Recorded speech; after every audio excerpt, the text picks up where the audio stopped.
Welcome back to my latest 9-ball breakout review. Tim here to break it all down for you. Smash that like and sub to the channel.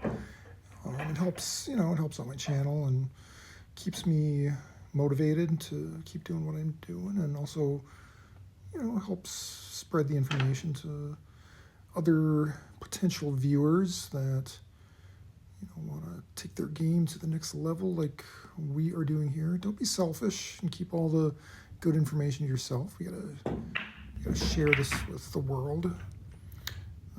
So there's the break. Made one on the break. Now looks like it's a little clustered up over on the edge there. And yeah, I actually just had a similar shot to this one, like previous to this rack, where I actually scratched into the corner trying to. I'm using a little bit of low. I'm using low left to kind of work nice here. Just gotta make sure to give it enough draw on that shot to keep it from going in the corner. Still, man, the speed aspect. When you're hitting the object ball at a certain angle. That's one thing I wanted to talk about, and I've talked about it in the past, but you really got to know what angle you're hitting the ball at, because it affects the speed that comes off by so much. Now, I'm actually glad that 3-ball didn't fall, because well, actually, the 4-5 combo might be okay here. It's almost wired up, but it still has to be cut at a certain angle in order to make that work. But I'm going to use low right on this 3 to try to just come 1 or 2 rails into the 4-5 and break it up. And just barely missed it. But maybe it's for the best, because I have potential little combo here if I can hit it at the correct angle. It's not wired in by any means.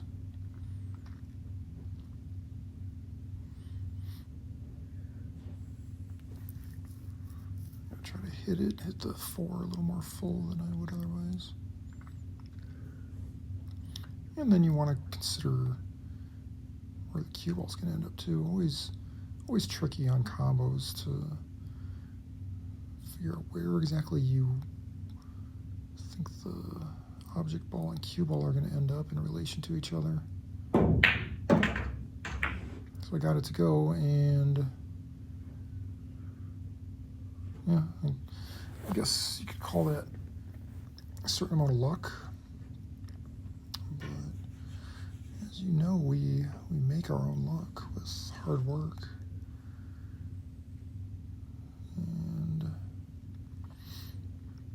I'm going to have to follow this off the bottom rail and all the way back up for the 6. And here's where I talk about speed and angle. This is like a 40-degree angle or something. Using a pretty good amount of follow on this. It's just straight follow. You don't need any English. I'm going to hit it pretty good here. Yeah, I mean, I didn't crush it. You don't want to, crush it.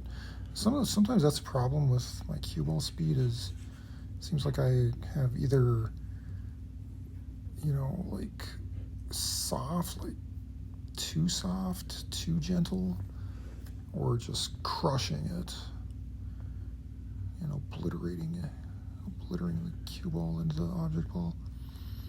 So you really want to master that kind of medium speed, that middle ground where you just kind of finesse it.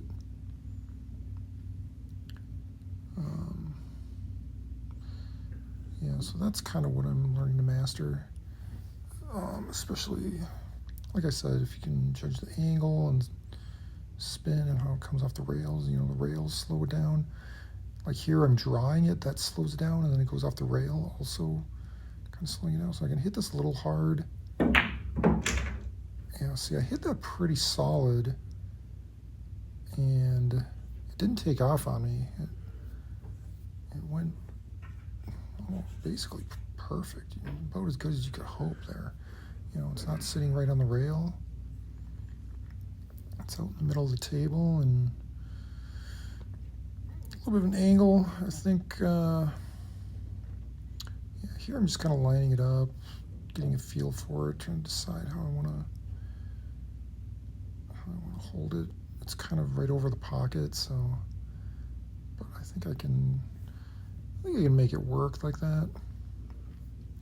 Also, on those rail shots, when you're holding the cue against the side of the top of the rail, you don't even have to squeeze the cue shaft that tight in between your fingers where you're guiding it or whatever. In my case, it would be my left hand.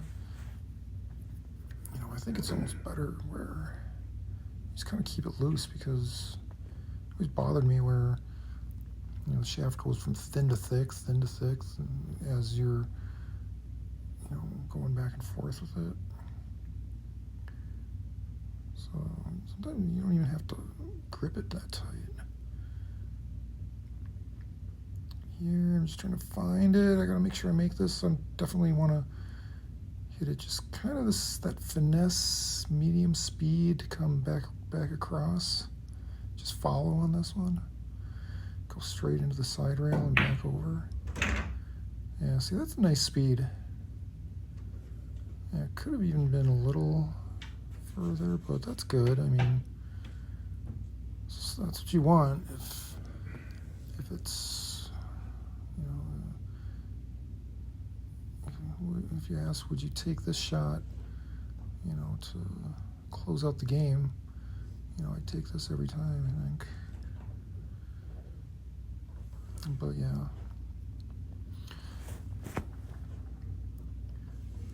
Still learning speed and cue ball control overall, but hopefully I will get the feel of it little by little. Make sure I'm getting a good look at this one. I don't want to miss this, that's for sure.